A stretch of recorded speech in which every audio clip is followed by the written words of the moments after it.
Olá, com um pouco de atraso em função das questões técnicas aí, o estúdio está se mudando para um novo endereço, como já havíamos anunciado.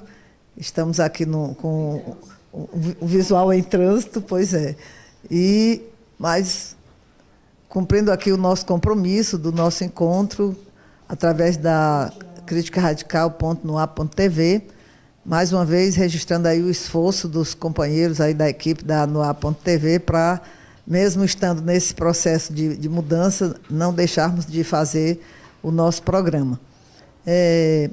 O último programa nós transmitimos através da nossa página, ao vivo, do acampamento do Cocó. Estávamos numa situação de muito tensionamento em função da decisão do Tribunal da 5ª Região de ter ordenado ao juiz da 6ª Vara aqui do Ceará, o doutor Kepler, que tinha se negado a cumprir a decisão da desocupação exatamente pela mesma razão que o juiz efetivo, o doutor Roberto Machado, tinha colocado, que aquela medida de desocupação não poderia ter sido decidida pelo tribunal naquele processo, naquela ação que era uma ação relacionada com a liminar da autorização para reinício das obras. Não tinha nada a ver com a ação possessória e, além do mais,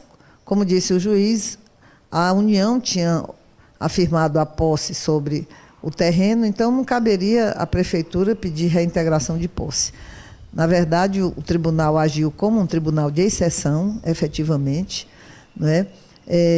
Tomou uma decisão a partir do desembargador José Maria Lucena, uma decisão que impôs ao juiz uma medida contra as suas próprias convicções e todo o processo jurídico e legislativo que eles dizem defender, né? E o juiz se viu pressionado para cumprir a determinação da desocupação, sob pena, inclusive, de ameaça de responder processo na corregedoria. Enfim, nós acreditávamos que o juiz poderia ter tomado uma decisão grandiosa de não se submeter a uma decisão que ele mesmo tinha a convicção que era totalmente errada, tanto do ponto de vista humano como ambiental, mas dentro dos valores deles, principalmente jurídico, né? Quer dizer, quebrando todas as orientações, digamos assim, processuais que eles dizem defender. O certo é que houve a decisão do tribunal, como já havíamos afirmado aqui, esse desembargador, o que se comenta é que realmente essa decisão dele, totalmente extemporânea, tem a ver com o esforço que ele vem fazendo no sentido de angariar simpatia entre os poderes para tentar se livrar do processo ao qual ele responde no Conselho Nacional de Justiça, como um dos acusados, como mandante do assassinato do radialista Nicanor Linhares em Limoeiro do Norte, né? Lamentavelmente, é a essa pessoa que é acusada de mandar assassinar um radialista que lhe fazia oposição, e a sua mulher, que era prefeita, é a essa pessoa que a Prefeitura de Fortaleza, o Governo do Estado, recorreram para dar sequência ao assassinato do Cocó, né, da vida que pulsa ali, e também a própria questão do acampamento, como temos afirmado tantas vezes, uma experiência extraordinária de resistência contra a prepotência, contra a destruição de um patrimônio natural, que é um patrimônio não só da cidade, mas da humanidade, da vida que pulsa ali naquele parque. E mais do que isso, uma experiência que aponta uma perspectiva de uma nova relação social, na medida em que as pessoas que ali estavam, a maioria jovens, eram pessoas totalmente dedicadas generosamente àquela causa. Foram quase 3 meses enfrentando todo tipo de desafio, né? Desafios materiais, desafios da convivência ali no parque com a natureza, em situações diferentes do que você está na sua casa, né? Uma convivência com a diferença, muitas opiniões diferentes, e que a gente conseguiu manter. E, acima de tudo, esse ponto de referência, a partir do qual se estabeleceu um debate na cidade sobre uma nova visão de cidade, sobre uma nova relação com a natureza, a negação dessa anticidade que nós vivemos, não é? E, realmente, a desocupação em si foi uma coisa estúpida, foi uma coisa absurda, não é? Nós decidimos, com os jovens que estávamos lá, realmente resistirmos, porque se existia uma decisão que era ilegal, desumana, do ponto de vista, sob todos os aspectos, então não tínhamos por que acatar aquela decisão, nem mesmo atendendo o apelo do juiz, que foi até o local tentar nos convencer de abrirmos mão daquele espaço voluntariamente, espontaneamente. Então, realmente, aconteceu o despejo, foi uma coisa altamente violenta, mas onde conseguimos também viver experiências extraordinárias de solidariedade, de enfrentamento do medo, superando o medo e criando coragem, né, para enfrentar todo aquele aparato policial, inclusive pessoas que formaram um cordão, né, tipo uma linha de frente, em frente, que se postaram entre o acampamento e a força policial, numa tentativa ainda de barrar essa ação absurda da Polícia Militar e da Polícia Federal, né? Porque foi Polícia Militar e Polícia Federal. Mas nada disso impediu a truculência e a desocupação violenta do despejo. Nós continuamos firmes na luta, voltamos a dizer que o Cocó resiste, que o Cocó vive, mas é importante que a cidade de Fortaleza, que o Brasil, que o mundo tenha a dimensão da gravidade do que está acontecendo e do que poderá acontecer, para que a gente possa realmente dar uma resposta à altura a esses governantes e, efetivamente, impedirmos esse ecococídio que não só se anuncia, mas já se inicia, não é, com a desocupação e, inclusive, já com o anúncio das obras a serem iniciadas brevemente. Então, a luta continua e vamos falar daqui a pouco sobre isso, mas eu acho importante, Maria, que você também, que esteve lá, né, durante todo o dia, que acompanhou, inclusive, as tentativas que fizemos já posteriormente de voltar ao espaço, que você possa também colocar como é que você viu, como é que você sentiu, como é que você analisa essa atitude da Prefeitura, do Governo do Estado, da Justiça, em tentar esmagar uma luta que é em defesa da vida, em defesa da natureza, em defesa de uma nova visão da cidade.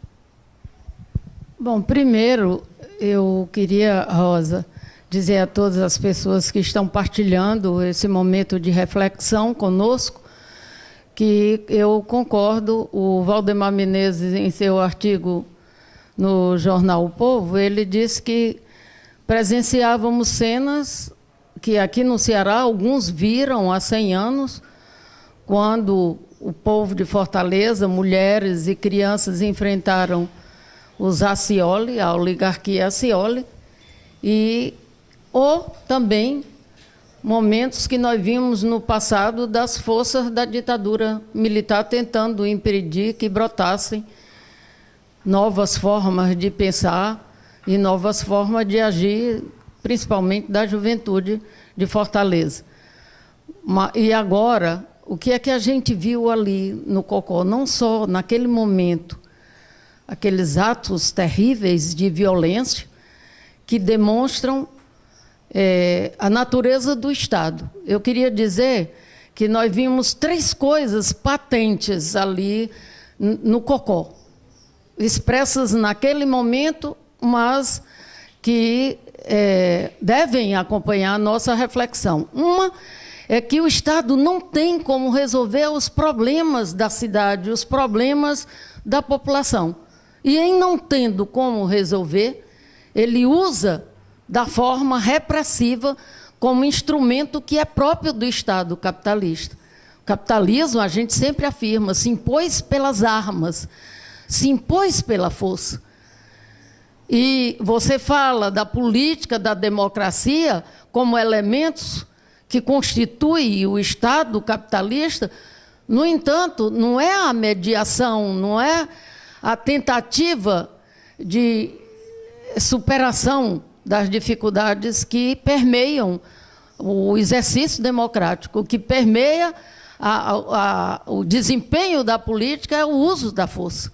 E foi usada covardemente e de uma forma revoltante no sentido do enfrentamento com populações ou com as pessoas que estavam acampadas no Cocó ou que foram ali para ajudar a resistir.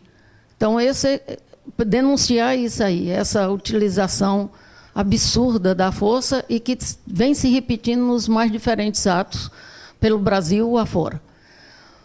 E o que é grave, sob o pretexto de que tem jovens, os black blocs, destruindo esse ou aquele equipamento, há um reforço dessa repressão cada vez mais forte, quando se sabe que o objetivo é impedir as grandes ações e não os atos de quebra desse ou daquele equipamento, porque assim, se assim fosse, os governos estavam impedindo os assaltos permanentes e as explosões de bancos que estão sendo feitos por assaltantes. Portanto, é o outro lado da história. Esses podres poderes não têm como resolver os problemas que a sociedade está vivenciando. Eu, esses últimos dias, relendo esse livro do Anselmo Yapp, O Crédito à Morte, vi um trecho que eu acho que vale a pena a gente reler. O capitalismo tornou-se visivelmente, atenção, visivelmente, um bicho que se autodevora, uma máquina que se autodestrói, uma sociedade em que, com o tempo, será impossível alguém viver, porque ela consome todos os laços sociais e todos os recursos naturais para salvar o mecanismo de acumulação do valor. Portanto, nós estamos vivendo isso aí, e isso é patente lá no Cocó. Ou seja, por que a destruição da natureza? Por que a violência tão forte contra pessoas que estavam fazendo o quê? Tentando preservar a natureza. Essas pessoas não estavam assaltando, não estavam ameaçando a vida de quem quer que seja, não estavam se utilizando de armas letais, não estavam, mas sim, estavam tentando preservar aquele espaço que é fundamental para a vida da cidade. Portanto, tentando impedir a destruição do pulmão da cidade. Então, esse processo de destruição da natureza que estava ali patente, que é um desses elementos dessa máquina assassina do sistema capitalista que vem tragando todos os recursos naturais. E eu queria colocar o terceiro ponto. Nós ali nos insurgíamos contra o quê? Contra o império do carro. Não podemos aceitar esse tipo de sociedade que nós estamos vivendo. As cidades se tornaram algo sufocante. Você tem um império do carro, mas não é só o carro. Você tem um império hoje também de outro tipo de transporte motorizado, que são as motos. Os jornais de hoje anunciam a quantidade de pessoas que perderam as suas vidas ou que estão com sequelas gravíssimas por conta do caos do trânsito. Não é o problema daquele cruzamento ali e que a prefeitura quer impor um viaduto. Não é isso. É o quê? É o império do carro impedindo um trânsito normal na cidade e tragando cada vez mais vidas humanas ou deixando sequelas profundas nas pessoas. E tudo isso estava sendo objeto de debate permanente a partir daquele espaço de criação de relações, de criação de ideias e, portanto, onde pulsava algo que aponta para uma busca de uma sociedade alternativa. Portanto, dizer, basta de podres poderes, inclusive de podres poderes que se mantêm ou pela força ou pela mentira. Porque é um absurdo a quantidade de mentira que tem sido divulgada a respeito dessa questão do cocó.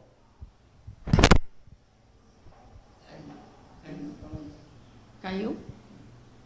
É porque eu entendi que tinha caído, mas não caíram as ideias. Portanto, um outro elemento que é dito por aqueles que são críticos à sociedade que nós estamos vivendo, essa sociedade capitalista, é exatamente isso. Como se mantém esses poderes? Eles utilizam a mentira como verdade. E isso tem sido patente no caso do cocó. Primeiro, dizer que não está havendo destruição da natureza. Está sim. E a Rosa já anunciou, e eu creio que ela vai adentrar nessa reflexão, não é só o viaduto, que é uma coisa considerada obsoleta. Não é só os professores da Universidade Federal do Ceará que estão a afirmar isso. Não é só, não são apenas escritórios de arquitetos ou de urbanistas que vêm revelando o absurdo de construir-se mais um viaduto, mas são muitas mais questões que estão vindo nessa sanha assassina de destruição desse espaço. Aliás, Rosa, por que é que as pessoas que, inclusive, querem construir blocos de apartamento ali na duna, não estão percebendo isso, que foi ontem objeto de um debate profícuo através da CBN,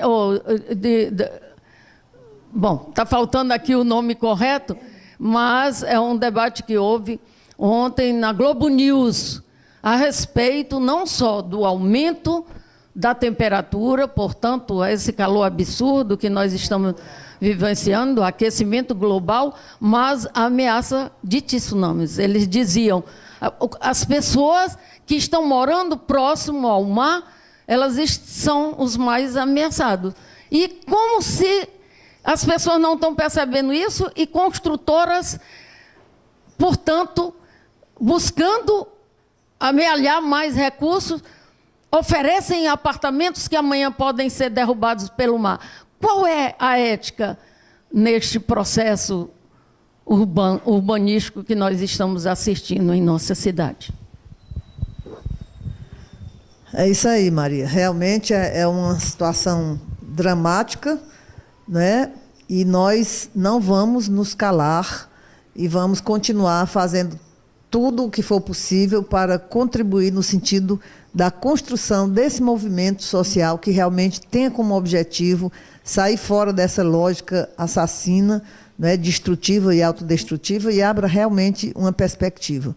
Mas antes de entrarmos nisso, a Maria fez referência a um artigo do Valdemar Menezes, e nós queremos dizer que em outros momentos temos opiniões diferentes, né, do companheiro Valdemar, que é também articulista do jornal Povo, mas esse artigo ele estava tão consciente e numa posição tão clara com relação ao significado do que aconteceu, que eu acho importante compartilhar pelo menos um trecho desse artigo a que a Maria fez referência, quando o Valdemar afirma que a verdade é que a derrota momentânea dos defensores do lado certo da história, no caso do cocó, não significa a vitória moral e política dos que estão empurrando goela abaixo da cidade, para a alegria das empreiteiras, esse tipo de obra.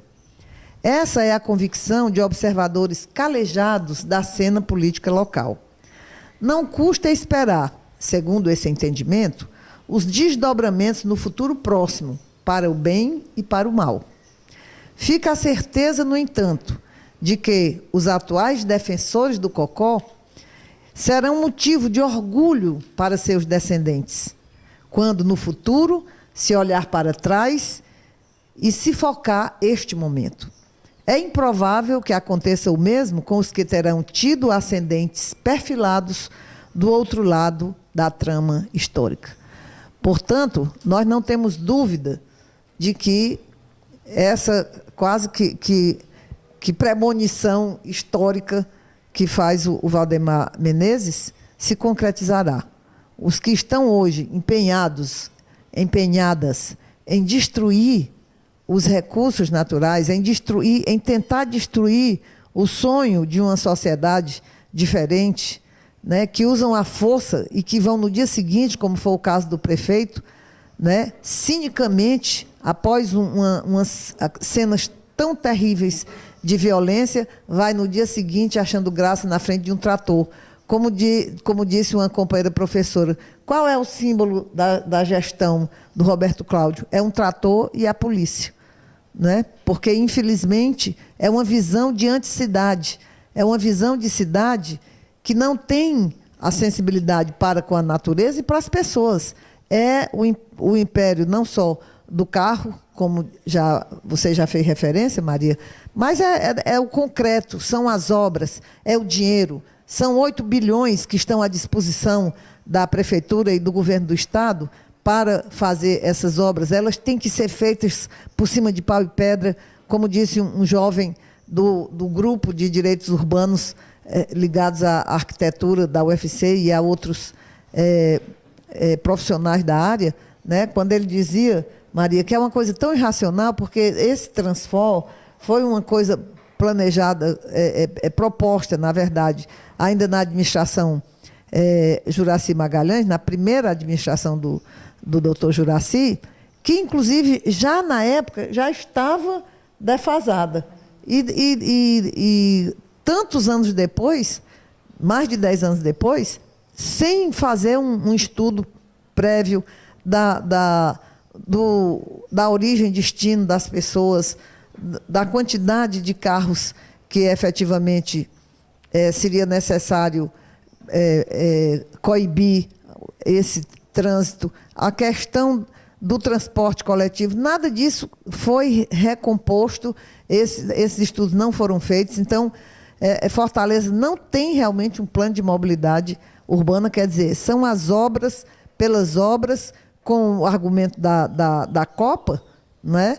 Se impõe sobre a cidade um tipo de administração que prioriza realmente o concreto, né, que prioriza a destruição dos recursos naturais para que essas obras sejam feitas. E quando dizíamos dos 8 bilhões que foram divulgados pela imprensa, quer dizer, 3 bilhões já estão à disposição, e nós sabemos para onde é que vai esse dinheiro, né? Para o bolso dos proprietários das empreiteiras, né? Para as comissões daqueles que intermediam essas obras e esses recursos, e para as campanhas eleitorais. Todo mundo sabe disso. Então, há um patrimônio que é fantástico da cidade, é sacrificado, né? E não só ali, porque as outras obras que estão sendo propostas também, de mais 10 viadutos, mais não sei quantos túneis, estão fora desse planejamento urbano, né? Portanto, fora dessa visão de cidade. Então, nós entendemos que o que aconteceu ali no dia 4, né?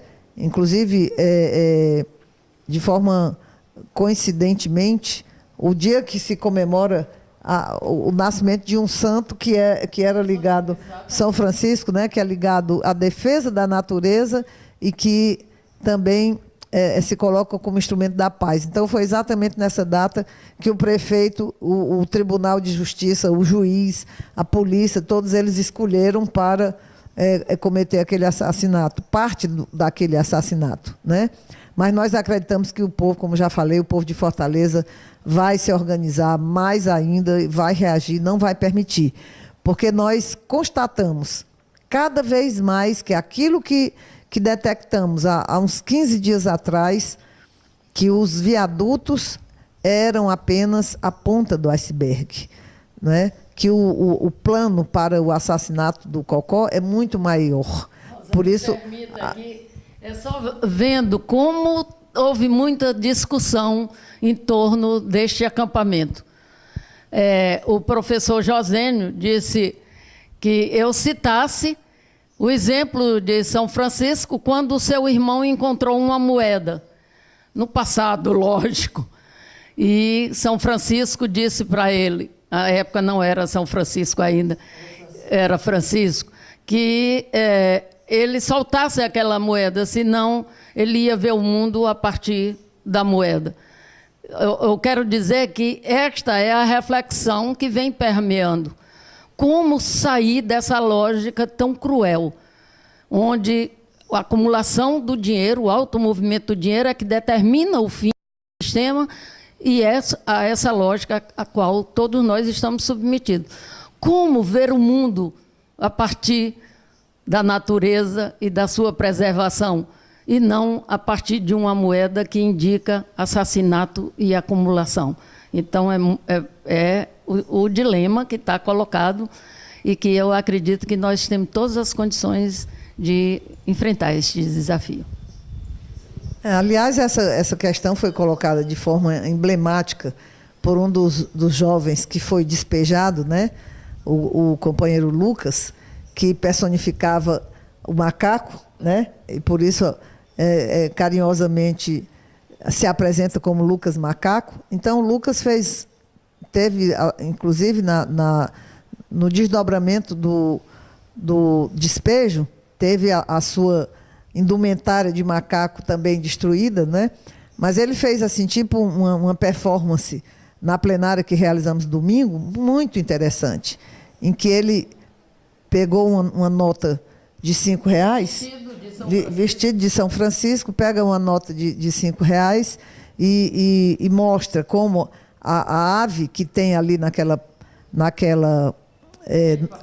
papel, né, que ele identificou como uma garça, e que as garças estão sendo ameaçadas com todas essas obras que estão propostas, e ele, inclusive, simbolicamente rasgou aquela cédula exatamente no sentido de negar, não é, uma relação social que se expressa no dinheiro, mas que, na verdade, está na nossa cabeça, né, essa matrix fetichista que nos condiciona a nos sujeitar a essa lógica e a contribuir para o processo de destruição e autodestruição das pessoas e da natureza, como coloca muito bem o Anselmo Iappi. Então, isso foi fruto desse processo de reflexão permanente que tivemos lá no acampamento, e em que eu dizia para esses jovens, por que algumas pessoas nessa cidade insistiam em dizer que quem estava no acampamento estava recebendo algum dinheiro? Porque na cabeça dessas pessoas, que está tão dominada pela relação social mediada pelo dinheiro, que essas pessoas não admitem que é possível, né, Maria, as pessoas dedicarem a sua vida, o seu tempo, a sua criatividade, a sua arte, né, todas as suas potencialidades a uma causa sem ser por dinheiro, pelo compromisso com a vida, pelo compromisso com a transformação social. Então, essa foi uma das marcas mais importantes do acampamento. Tanto as pessoas que permaneceram no acampamento, como os artistas que fortaleceram o Brotando Arte no Cocó. Artistas que foram ali também generosamente, sem cachê, sem se preocupar com edital, para levar a sua arte ao fortalecimento dessa luta. E que irão sábado próximo, não é, participar de mais um brotar da arte e das esperanças lá no anfiteatro às 16 horas, onde nos reuniremos novamente. Exatamente. Teremos uma nova plenária às 16 horas, lá no anfiteatro, sábado, amanhã, portanto. E também, após a plenária, teremos essa atividade do Rebrotando Arte no Cocó, certo? Com a participação de vários artistas, inclusive já confirmado também o companheiro Paraíba e a companhia Bate Palmas, que tem estado presente em todas essas lutas e que não tem negado fogo nessa luta, não é? Mas eu queria voltar, Maria, a essa questão que a gente fez referência, mais uma vez, que os viadutos são apenas a ponta do iceberg, né? Porque essa semana nós vimos o governador Cid Gomes divulgando na sua página no Facebook, e a imprensa local reproduziu, tanto nos jornais como também na internet, né, a proposta daquela ponte estaiada. Aquela ponte estaiada, é importante que a gente tome conhecimento disso, significará um processo de destruição, só de desmatamento, 14 vezes mais do que o que foi feito para esses viadutos ali na Engenheiro Santana Júnior, Cantões Sales. Mas mais do que isso, tem a previsão de 3 rotatórias e de todas as vias dentro do parque. E qual é a proposta translocada do governador? Uma ponte que vai ali em torno da Washington Soares, ali mais ou menos próximo do centro de convenções, do centro de eventos, até a cidade Fortal, gente. Inclusive fazendo uma curva por cima do rio. Quer dizer, é uma coisa que não tem outro objetivo, não é? Senão, primeiro, gastar o dinheiro, quer dizer, tem que ter a obra para poder o dinheiro entrar e ser repartido, não é? O favorecimento das terras que estão do outro lado do rio para novos empreendimentos, né? A informação é que a maioria daquelas terras são do grupo M. Dias Branco. Do lado de cá, outro empreendimento que está sendo previsto, né? A ideia de um mirante, como disse o jornalista Henrique Araújo ontem no artigo muito belo, quer dizer, um mirante para mirar o que mesmo? O parque destruído e os prédios ao redor, não é? Uma iluminação fantástica. Como isso vai interferir na vida dos pássaros, dos répteis, dos mamíferos, dos animais que estão ali no parque. Então, é uma coisa tão louca, né, que a ideia é que essas pessoas desconhecem realmente a importância da vida, sei lá que nome que se pode dar a isso, né? Então, além do absurdo do investimento, porque só para vocês terem uma ideia, a gente volta a lembrar que os viadutos estão calculados o gasto em torno de 17 milhões, a ponte é em torno de 300 milhões, certo? Então, além dessa ponte estaiada, uma outra ponte que está sendo prevista, como já falamos, para sair ali em torno da Pontes Vieira com o Vigílio Távora até o Cambeba, e mais outros viadutos na Murilo Borges com Raul Barbosa, e como já havíamos afirmado, mas está aí a ação na Justiça para a construção desse chamado Jardim Fortaleza, que na verdade é o quê? Uma área correspondente a 15 quarteirões, são 28 espigões, na duna que faz parte do sistema do parque e do mangue.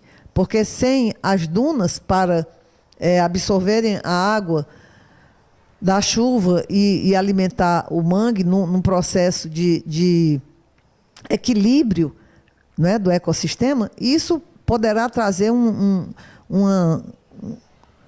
desastre. Um desastre, porque na medida em que há a impermeabilização do solo e aumenta o assoreamento do rio, temos afirmado isso, e com o aumento do aquecimento global, o que se pode prever, com o rio cobrindo 2/3 da cidade, é enchente na cidade toda, né, Maria? Exato. Porque não é só a questão da orla marítima, mas toda a área que é coberta pelo rio, é claro que se aumenta, se eleva o nível do mar e se contribui para aumentar o volume do rio e diminuir a sua profundidade, é claro que com mais facilidade acontecerão enchentes, né? Além das enchentes, Rosa, todas as pessoas têm denunciado nesse processo, todas as pessoas que conhecem o que já vem ocorrendo de destruição dentro do Cocó, com o desvio de determinados canais de dejectos para aquele parque. Então, imagine, quer dizer, se é soterrado agora e continuam esses canais levando os seus dejectos, nós vamos ter, além de enchentes, uma podridão sendo alastrado na cidade e a possibilidade de doenças que são resultantes de situações dessa natureza. Eu não posso entender como é que as pessoas que têm um nível de compreensão ficam caladas diante desses fatos. É um chamamento que a gente faz nesse momento. Não é possível admitirmos isso. Quer dizer, nesse momento, as pessoas estão perdendo a capacidade de indignação, as pessoas estão perdendo a capacidade de análise, as pessoas estão perdendo a capacidade de luta, estão achando que digamos assim, essa dominação que não é a Scioli, mas dos Ferreira Gomes, essa oligarquia veio para destruir e que, portanto, nós temos que nos quedar diante disso, é algo que quem viveu, digamos, a década de 60 e hasteou a bandeira libertária, como nós, estudantes da época, ou quem enfrentou a ditadura militar, e nós fomos milhares. Nós fomos milhares, essas pessoas não morreram. Essas pessoas estão aí. Se eu tenho mais de 70 anos, alguma dessas pessoas tem pouco mais de 60. Por que não estão protestando, não estão se manifestando? E os estudantes que estão nos bancos universitários não estão sendo capazes de perceber essa realidade? Que coisa danosa esse sistema está fazendo, embotando a capacidade de percepção e o desejo de transformação. Não podemos nos quedar. Bom, temos a expectativa, não é, de que enquanto uma parte da cidade se mantém dessa forma, que você fez referência, Maria, no entanto, nós temos também exemplos fantásticos, né, de solidariedade, de iniciativa das pessoas, como você mesmo falou, que chegaram no dia mesmo da repressão para somar na resistência, que vem manifestando o seu apoio a essa luta. Mas o que estamos detectando é que é preciso um movimento mais amplo, né, e mais que as pessoas se manifestem de forma mais efetiva, no sentido de se contrapor a isso que está aí. Mas não apenas a essas manifestações do poder, no que se refere à questão do Cocó e de outras questões da cidade. A grande questão que nós estamos colocando, e queremos contar com o debate, a discussão, vamos realizar um encontro, como já fizemos referência aqui, já estamos tomando as medidas, é esse desafio de darmos continuidade àquela sementinha que surgiu no acampamento do Cocó e que nós, do Crítica Radical, já vínhamos, como é que se diz, acalentando, né, esse sonho de uma experiência prática de uma nova relação social, não é, Maria? Porque já temos a clareza de que, dentro dessa lógica do alto movimento do dinheiro, dessa lógica mercantil, não tem perspectiva de saída para a humanidade. É só observar o que aconteceu na semana passada, no programa da semana anterior ao despejo. Estávamos comentando, o Jorge e eu e vários companheiros colaboraram no programa, essa crise que está havendo no mundo todo e que essa semana assumiu uma característica bem aguda com esse problema que está acontecendo nos Estados Unidos, né, Maria? Quer dizer, um teto de endividamento em torno de 17 trilhões, certo?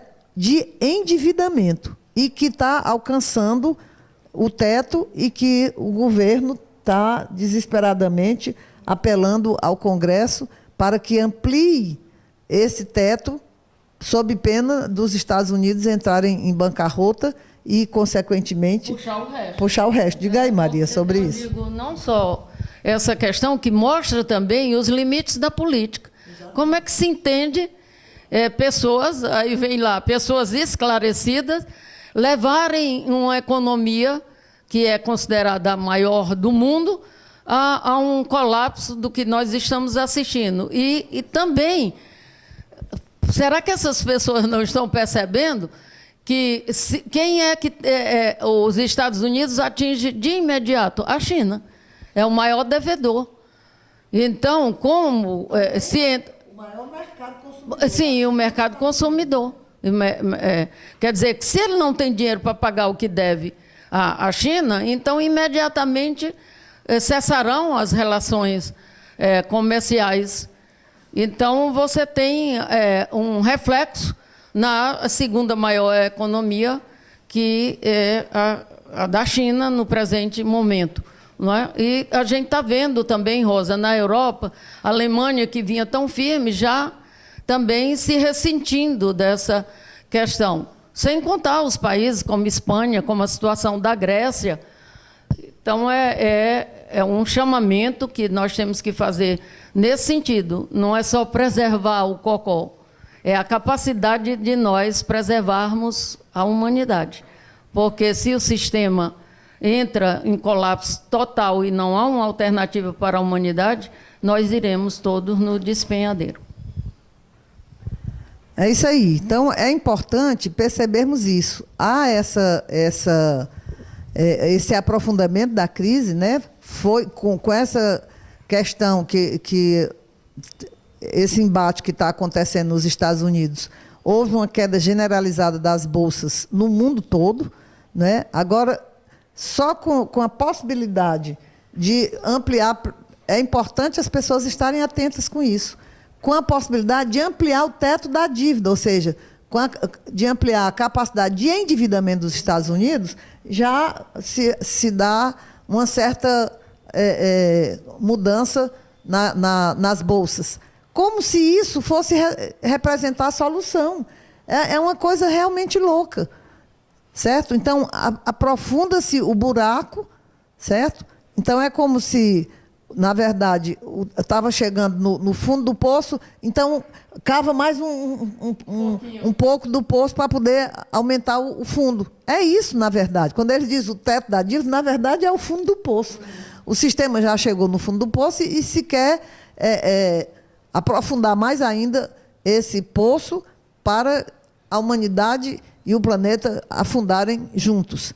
Então, é importante que a gente perceba, né, que todas as previsões que temos feito, juntamente com Roberto Kurtz e Anselmo Iappi e Moisés Postone e demais companheiros e companheiras da crítica radical no mundo todo, ao apontarmos a natureza dessa crise como sendo a natureza do colapso do sistema, ao colocarmos isso, fazemos o chamamento para que possamos efetivamente construir esse movimento de sair fora dessa relação social. Então, é esse desafio que nós estamos colocando para todos vocês que estão acompanhando o nosso programa, que estão acompanhando a nossa luta, né? Eu estava olhando aqui a participação aí de algumas pessoas que vêm acompanhando, né? A Sueli dizendo que com essas guerreiras de Quixadá tem que tirar o chapéu, Ana Lúcia falando, ela e o pai são admiradores eternos da nossa luta, né? O João Paulo afirmando o respeito que tem por essa luta, e a Cristina, Sandrinha, dizendo que continua sem ver. Então, é bom, talvez, apertar a tecla F5 ao vivo, Cristina, para ver se você realmente consegue acompanhar, porque tem pessoas que estão acompanhando, né? Então, ao colocarmos essa questão, nós estamos propondo uma experiência prática de construirmos já, né, pensarmos aí num terreno, vamos ver se alguém tem algum terreno para doar ou para ceder, não é, Maria? Onde a gente possa viver uma experiência que não é a comunidade alternativa tradicional, digamos assim, em que companheiros vivem uma experiência alternativa, mas se mantém, digamos assim, restritos a essa experiência, ou se nós pensamos uma experiência que, ao mesmo tempo, possa ser um ponto de referência e de aglutinação para espalhar essa experiência para a cidade, para o Estado, para o país e para o mundo, né? Que eu acho que o grande desafio é exatamente esse. É possível construirmos uma relação social que não seja mediada pelo dinheiro? A experiência do Cocó aponta que é possível, sim. É claro que, num primeiro momento, quando ainda estamos dentro dessa sociedade, nós vamos precisar de muito apoio, né? Vamos precisar de recursos para implantar uma experiência como essa, vamos precisar de recursos para continuar produzindo os panfletos, enfim, todas as iniciativas no sentido dessa comunicação. No entanto, a gente já quer dar início, né, a essa experiência e vamos realizar um encontro que tínhamos pensado inicialmente para o dia 26 de outubro, mas a galera lembrou que é exatamente a data do Enem. Então, em função disso, a gente pensou em adiar para 15 dias depois, porque o sábado seguinte é dia de finado, as pessoas querem visitar os seus... lembrar os seus entes queridos, né? Então, nós pensamos para o dia 9 de novembro, né? Exatamente, fazendo a abertura na véspera, na sexta-feira, se eu não me engano é o dia 8, e o dia 9 fazermos darmos continuidade ao encontro, encerrando com vamos fazer uma celebração, né, festiva, ao contrário daquelas que acham que na luta a gente tem que ficar triste, tem que ficar parado, não pode dançar, não pode se descontrair, não pode compartilhar também as iniciativas lúdicas, não é? Então, vamos pensar em fazer isso aí. No domingo, talvez, uma comissão para ver os encaminhamentos. Mas, desde já, estamos conclamando as pessoas a esse debate. Vamos estar reunidos amanhã na arquitetura, a partir de 9 horas, o Crítica Radical, com as pessoas amigas que querem participar, para que a gente possa já ir pensando, já ir pesquisando como implementar essa experiência, como angariar apoio, inclusive financeiro, para essa empreitada, de forma que a gente possa abrir uma perspectiva já, de forma imediata, uma alternativa prática, né, de relação social, não mediada pelo dinheiro, independente do Estado, independente do mercado, portanto, nessa perspectiva desse movimento social emancipatório, né? A Sueli lembra que 26 de outubro o Quixadá vai às ruas, e a Cristina parece que conseguiu entrar aí, não é? Dizendo que já 6 pessoas no Rio presos com busca nas suas residências.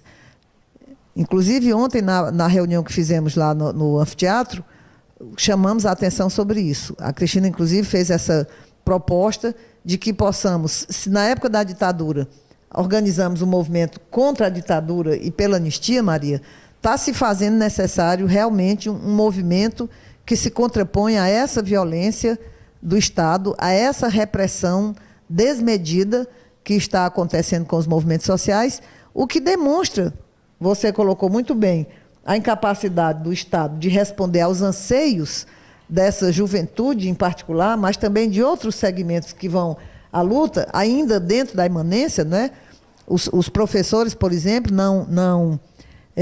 ainda conseguiram dimensionar a necessidade de um movimento por uma educação emancipatória, um movimento que realmente contribua para essa nova revolução que temos que fazer de uma nova relação social, né? Mas, assim mesmo, estão na luta. E o que é que se vê? Uma repressão desmedida, né? Só se tenta responder do ponto de vista da repressão, da mentira, como você falou inicialmente, da demagogia e da política, né? Como eu afirmei aqui ao iniciarmos o programa, estamos novamente usando as nossas camisas que a gente geralmente usa na época das campanhas eleitorais, mas a questão da política está tão... um processo de degradação tão absurdo que é importante a gente lembrar isso, né? A camisa diz exatamente o quê? Né? Não voto, o fracasso da política está à mostra, né? O projeto alternativo é a nossa resposta. Estou tentando mostrar aqui para quem está nos vendo, né? O projeto alternativo é a nossa resposta. Então, esse projeto alternativo nós estamos convocando todos vocês, todas vocês, para somarem conosco, né? Não só na luta, retomando aí a luta em defesa do COCO contra o ecococídio, né? por uma nova visão de cidade, contra essa anticidade que querem nos impor, contra esses poderes que estão aí, mas já afirmando praticamente essa nova experiência, né, de uma nova relação social e com a natureza que possa apontar essa perspectiva. Maria, como é que isso é interessante também, como a tia Lourdes, né, que é uma pessoa que é conhecida aí das lutas e diz sempre que quer essa nova sociedade para ela, não é só para os netos, né? Tudo indica, tia Lourdes, que nós vamos já dar início a essa experiência, né, e todas nós poderemos dela participar e, a partir dela, disseminar esse sonho para a humanidade nessa perspectiva emancipatória. Como é que isso está se colocando para você, Maria? Ao conversar com uma pessoa amiga, um senhor de mais idade, eu disse, é uma experiência onde a relação direta, a partilha, e que não seja mediada pelo dinheiro. Ele, devagar, Maria. Então, é uma coisa que depressa, e talvez poucas pessoas ainda pensando, mas o Anselmo lembra aqui, não é? Que a pessoa, quando tem clareza, pode ser num momento um pouco limitado no número de pessoas, mas o maio de 68 foi também uma indicação de que é possível algo explodir diante das inquietudes e principalmente dos anseios de uma vida diferente dessa onde nós estamos sendo esmagados. Eu quero dizer que ainda estou com a blusa do Outubro Rosa, mas quero dizer que é uma homenagem a todas as mulheres que enfrentaram o câncer de mama e que não se deixaram morrer, mas principalmente a todas as pessoas que lutam para que nós tenhamos cada vez mais flores ao nosso redor, cada vez mais rosas e menos violência e mais solidariedade humana. Portanto, um mundo diferente desse que está aí e que com certeza vamos construir. Parece que a proposta está gerando aí expectativas, Maria. Temos aqui Pachamama dizendo, guerreiras, vocês me inspiram, partilho desse sonho. Pachamama abençoa todos que lutam pela natureza. A Ana Lúcia lembra também da emoção que ela sente de ver que esse processo de democratização da comunicação foi iniciado no seu governo como prefeita, né? As rádios comunitárias. Exatamente. E diz da alegria de ter uma discussão dessa pela internet, né? Com um canal pela internet totalmente livre e de qualidade, né? Que é a grande questão que a gente fica feliz também, não é? E está fazendo todo o esforço, e a gente insiste em dizer que precisamos da colaboração de vocês, porque para se manter a Noar.tv precisa ainda de recursos, e nós assumimos um compromisso com o pessoal aqui da equipe de garantir a cada mês uma contribuição para que nós possamos dar sequência, né? Pois é, a Maria está lembrando aqui das pessoas que têm colaborado com a nossa luta, em particular os artistas dessa cidade, que de vez em quando nos doam quadros, como Emília Porto, como Wando Figueiredo, como Mano Alencar, Walter Monte, o próprio Hélio Rola, Sérgio Pinheiro, Cláudio, e tantos outros, o Murilo Teixeira, que faleceu, mas que sempre também colaborava, o Vlamir, né, nosso conterrâneo de Quixadá. Então, são Pedro Eimar, eu estou com medo de esquecer alguém, mas vários e vários artistas que realmente, no decorrer desse período, têm colaborado conosco e que nós, inclusive, estamos fazendo uma nova campanha para que novas doações aconteçam, pessoas que têm quadros ou outros objetos em casa de valor que possam doar, as pessoas que possam colaborar mensalmente. Estamos retomando a ideia da nossa rede de amigos e colaboradores, porque precisamos ainda desse recurso para manter o programa no ar, através da Noar.tv, né? Assim como todas as outras iniciativas que temos feito esse esforço de comunicação. No domingo, temos o nosso programa de 8 às 10, que também está muito interessante, na FM Cultura José Walter, de 8 às 10. Né? Temos a nossa página, além da TV, do criticaradical.noar.tv, temos também o nosso site, www.criticaradical.org, que você pode ir lá ver também a programação da FM Cultura. O nosso Facebook, que a gente tem feito um esforço também para manter atualizado, além da página do Crítica Radical, o nosso Facebook e também o nosso esforço junto à página do movimento em construção, Ocupe o Cocó, Ocupe Fortaleza. Então, são mecanismos de comunicação importantes e estamos num esforço grandioso também de botar a nossa rádio para funcionar através também da internet. Em breve, certamente, vamos ter essa possibilidade. Então, tudo isso, como temos afirmado, ainda depende de recurso. É claro que depende da colaboração fundamental das pessoas para que a gente possa dar sequência a isso. Né? Mas temos aqui outras mensagens. Não é? Ana Lúcia pergunta como é possível colaborar. Sobre todas essas formas, Ana Lúcia, temos um convênio, inclusive, com o Banco do Brasil e Bradesco, para as pessoas que quiserem autorizar o desconto em conta. Temos a possibilidade de um carnê, que as pessoas podem colaborar mensalmente. Você pode se comunicar através do nosso site ou do nosso Facebook, ou na nossa sede, Rua João Gentil, 47, ali na Praça da Gentilândia, telefone 3081-2956, 3081-2956, e como também doações, não é? Atividades que as pessoas possam desenvolver para poder colaborar. As feiras de pechincha, que a gente faz mensalmente e que tem dado uma força importante. Então, você pode juntar com amigos, com amigas, doações para a feira de pechincha. Então, são muitas formas que existem de colaborar. Né? Pachamama continua animada, dizendo: vamos construir a sociedade que queremos, não esse modelo hipócrita, autoritário, que tem nos angustiado a cada dia mais. Basta desse sistema explorador, vamos rumo a um novo mundo. Vamos lá, Pachamama. Olha aí, Crítica Radical também se manifestando. É isso aí, galera. Vamos construir essa sociedade onde as pessoas humanas possam realmente viver uma vida plena de sentido. A Sandrinha aí mandando a mensagem através do Crítica Radical. Pachamama continua lembrando, né, que modelo de desenvolvimento é esse que nos deixa depressivos, doentes, insanos. Basta capitalismo, seus dias estão contados. Olha aí que fantástico. A Cristina saudando aí as guerreiras do novo tempo. A luta continua pela liberdade, pelo cocó, pela natureza, por uma nova vida. Pode também ajudar no movimento do cocó com arte, sem dúvida.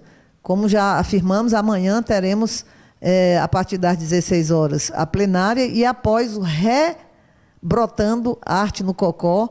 Quem quiser participar pode entrar também no grupo que tem Brotando Arte no Cocó. Maria está lembrando aí de levar as crianças, certo? Então, isso que nos anima, é isso que nos dá força de continuar enfrentando essa luta, é a certeza de que temos apoio das pessoas que não aceitam realmente essa sociedade, essa vida miserável que nós estamos vivendo, né? E querem somar conosco com a sua criatividade, com o seu apoio, com a sua colaboração para construirmos essa alternativa. Maria, parece que você está querendo dar uma reforçada também aí nessas ideias, né? Vamos lá. Porque quando a Cristina e você falaram das prisões que estão ocorrendo, inclusive pessoas tendo as suas casas invadidas, portanto, remontando ao período da ditadura militar, nós, ao lutarmos contra a ditadura militar, sempre dizíamos da necessidade que a luta libertária tivesse um conteúdo muito mais amplo e que as pessoas deixem de submeter a toda a lógica assassina. Portanto, a luta por uma sociedade de novo tipo e dizendo abaixo qualquer forma de cerceamento da forma de expressão e de pensamento, enfim, de tudo. As pessoas têm que ter o direito de viver plenamente a sua realização, e é preciso uma sociedade de novo tipo. É isso aí. A Cristina de Castro está dizendo que acredita que a proposta de uma alternativa é real e possível. Sem dúvida alguma, quando nós colocamos o lema da crítica radical, pensar o impensável e fazer o impossível, é porque a gente sabia que realmente o possível é essa desgraça que está aí, é essa anticidade, é essa antivida, é essa sujeição, né, das pessoas humanas e da natureza a essa lógica fetichista. Então, se nós descobrimos o caminho para sair fora dessa sociedade, se nós descobrimos que é exatamente através da consciência crítica radical que nós podemos construir esse antissujeito que pode romper com essa lógica, né, considerando a ideia exatamente que o Kurtz desenvolveu, não é, Maria? Como os sujeitos que foram previstos não tiveram condições de cumprir este papel, como foi o proletariado, ou o movimento feminista, ou o movimento ecológico, ou os movimentos que se prenderam ainda a essa lógica, né? Nós estamos afirmando com Roberto Kurtz e retomando o próprio Marx que a possibilidade de construção de uma relação social diferente é exatamente através da crítica radical a essas categorias do sistema e nós, pessoas humanas, nos libertando, né, dessa matrix fetichista. Então, a constatação de que cada uma de nós carrega em si essa tensão entre o indivíduo social sensível, que não aceita essa relação social destrutiva da natureza e da vida, em contradição com esse sujeito mercantil que também está dentro de nós, né, que nos leva a reproduzir essa lógica do alto movimento do dinheiro, essa lógica da destruição. Então, desse tensionamento é que vem a esperança de construirmos realmente esse antissujeito. Porque se todos nós estivéssemos, como inclusive num determinado momento Adorno avaliou que o poder da sociedade mercantil era tão grande sobre as mentes das pessoas, que ele chegou a duvidar da possibilidade realmente da emancipação, ou seja, que a humanidade pudesse, né, romper com esse domínio que o Kurtz chamou a dominação sem sujeito, né, que o Marx apontou no primeiro capítulo do Capital, quando o Marx falava do fetichismo, né, como algo que condiciona as pessoas humanas a fazerem as coisas sem ter consciência disso, né? Então, o Adorno chegou a duvidar da possibilidade da humanidade enfrentar, romper com essa matrix e efetivamente se constituir numa força emancipatória. E o que nós estamos vendo hoje é exatamente essa possibilidade. Por isso, diante de todo o processo de violência, de mentira, de ataque, inclusive até as nossas pessoas, né, de tentativa de desqualificar o movimento, a gente se sente fortalecida, porque temos a clareza de que, através dessa crítica, nós conseguimos detectar a natureza da crise que nós estamos vivendo hoje, conseguimos detectar que aquela previsão genial que o Marx fez nos Grundrisse está se realizando e que, portanto, estão criadas as condições para explodir as bases desse sistema, como o Marx previu, não é? E essa experiência maravilhosa que algumas pessoas teimam em não querer enxergar, é claro que não estamos dizendo que o movimento já está organizado, que já está tudo resolvido, não.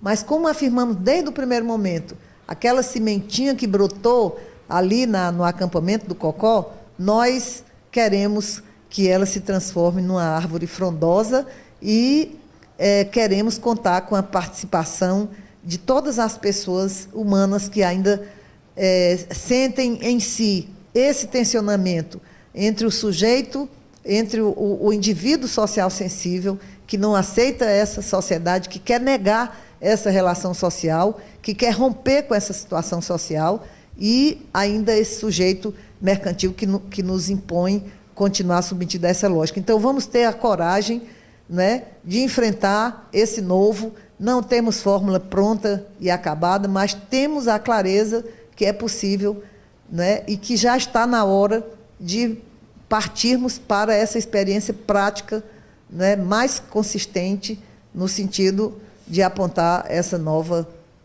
sociedade, a sociedade da emancipação humana. Mas parece que temos, as pessoas continuam aqui se manifestando, vamos só retomar um pouco aqui, né? A Cristina chamando a atenção para, denunciando esse problema da repressão, né? Policiais da Delegacia de Repressão aos Crimes de Informática realizam desde o início da madrugada de hoje uma operação para cumprir 17 mandados de busca e apreensão na residência de pessoas que vinham participando desses movimentos, né? Supostos integrantes dos black blocs. Até o momento, 6 pessoas foram detidas e apreendidas vários computadores, pendrives, CDs e DVDs. As equipes continuam nas ruas para cumprir o restante dos mandados de busca e apreensão. Isso é o que a gente chama a ditadura civil, né? Que se concretiza a violência do Estado a cada momento que se sente ameaçado, né? Então, temos aqui Pátia Mama chamando a atenção que também manifestantes de Fortaleza estão passando por perseguições, né? E manifesta a sua solidariedade a todos e todas que estão sendo perseguidos. Continuaremos na luta, porque sabemos que esse modelo não prospera, né? Colocar a nossa cidade de pé. Enfim, são vários pronunciamentos aí de pessoas dizendo vamos continuar na luta, vamos enfrentar esses podres poderes e sua lógica assassina e vamos realmente construir essa alternativa. Então, é esse o chamamento que a gente quer fazer, né? Já nos aproximando aqui do final do nosso programa, lembrando, mais uma vez, amanhã, sábado, teremos às 9 horas na Arquitetura a nossa reunião do Crítica Radical, às 16 horas a plenária lá no anfiteatro do Cocó e depois a atividade Rebrotando Arte no Cocó. E há também uma proposta do Ambicicleata, Maria, que eu esqueci de falar. O pessoal está combinando de se encontrar aí em torno de 2h30 na Praça da Gentilândia e ir numa bicicleta até o anfiteatro para somar com os companheiros que estão na plenária. Exatamente afirmando outros modais de mobilidade urbana, que não o carro, né? E enfrentando, inclusive, esse desafio de construir outra cidade, outra forma de mobilidade urbana. Lembrando, mais uma vez, que teremos domingo o nosso programa, de 8 às 10, na FM Cultura José Walter. É só você colocar na internet FM Cultura José Walter, que aparece o blog, né, que você pode acompanhar também ao vivo, participar por telefone ou pela própria internet, certo? E vamos continuar a luta, né? O Cocó é nosso, salve o Cocó, ocupe o Cocó e vamos derrotar aqueles que querem promover o ecocídio, né?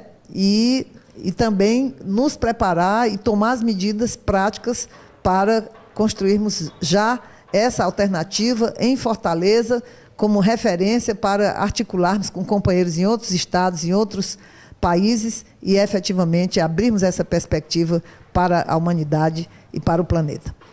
Até o próximo programa. Maria, já considera também encerrada a sua participação. A gente agradece a participação de todos e todas através do nosso chat, e em particular a equipe da Noa.tv e a equipe da Crítica Radical.noa.tv, Sandrinha aí à frente, né, junto com o Geslânio e Flávio e Ranucci, todo o pessoal que faz a equipe da Noa TV. Um grande abraço, a luta continua, vamos lá.